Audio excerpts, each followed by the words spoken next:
സംസ്ഥാന വ്യാപകമായി ബൈക്കിലെത്തി മാല പൊട്ടിക്കുന്ന സംഘത്തെ തേടി പോലീസ്. എറണാകുളം മുതൽ തിരുവനന്തപുരം വരെ 20 കേസുകളാണ് ഇവർക്കെതിരെ രജിസ്റ്റർ ചെയ്തിട്ടുള്ളത്. നെടുമങ്ങാട് വൃദ്ധയുടെ കഴുത്തിൽ നിന്ന് മാല പൊട്ടിക്കുമ്പോഴാണ് ഏറ്റവും ഒടുവിൽ ഇവർ പോലീസിന് വെട്ടിച്ചു കടന്നത്.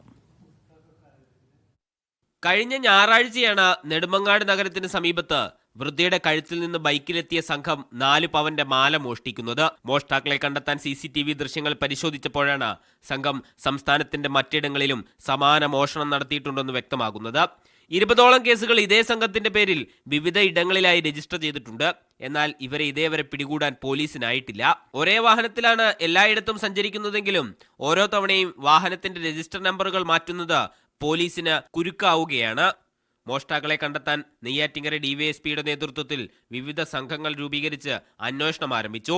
ഇവരെ കുറിച്ച് അന്വേഷിച്ചപ്പോൾ ഇവർ എറണാകുളം, ആലപ്പുഴ, കൊല്ലം, തിരുവനന്തപുരം ഈ ജില്ലകളിൽ നിരവധി ഇത്തരത്തിലുള്ള കേസുകളിൽ ഉൾപ്പെട്ടവരാണെന്ന് മനസ്സിലായിട്ടുണ്ട്. ഇവര് പൾസർ NS മോഡലിലുള്ള ബൈക്കാണ് ഉപയോഗിക്കുന്നത്. ഫേക്ക് നമ്പേഴ്സ് ആണ് ഉപയോഗിക്കുന്നത്. പ്രതികളെക്കുറിച്ച് സൂചന ലഭിക്കുന്നവർ ഉടൻ വിവരമറിയിക്കണമെന്നും പോലീസ് പൊതുജനങ്ങളോട് ആവശ്യപ്പെട്ടിട്ടുണ്ട്.